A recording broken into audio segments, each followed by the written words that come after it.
How to change your Twitter discoverability settings. In this video, I'm going to show you how you can simply change your Twitter discoverability settings. So you just have to do is follow the simple steps and let's get started. First of all, what you're going to do is go into the Play Store and search for your Twitter application. Once it's done, just open it up and make sure that it's updated. And if it's not, just do it because near features won't be available on the previous versions of Twitter application.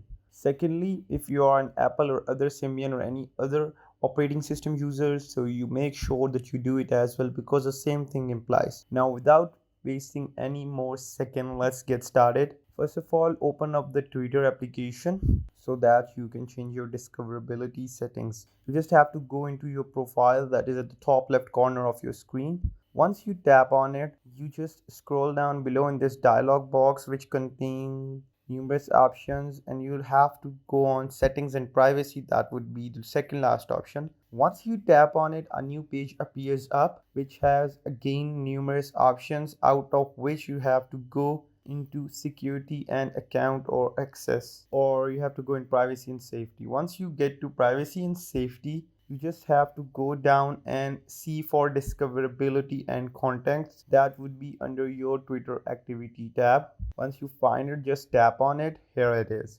So I have already have my discoverability turned off, so you can simply turn on your discoverability by checking in or just turning it on.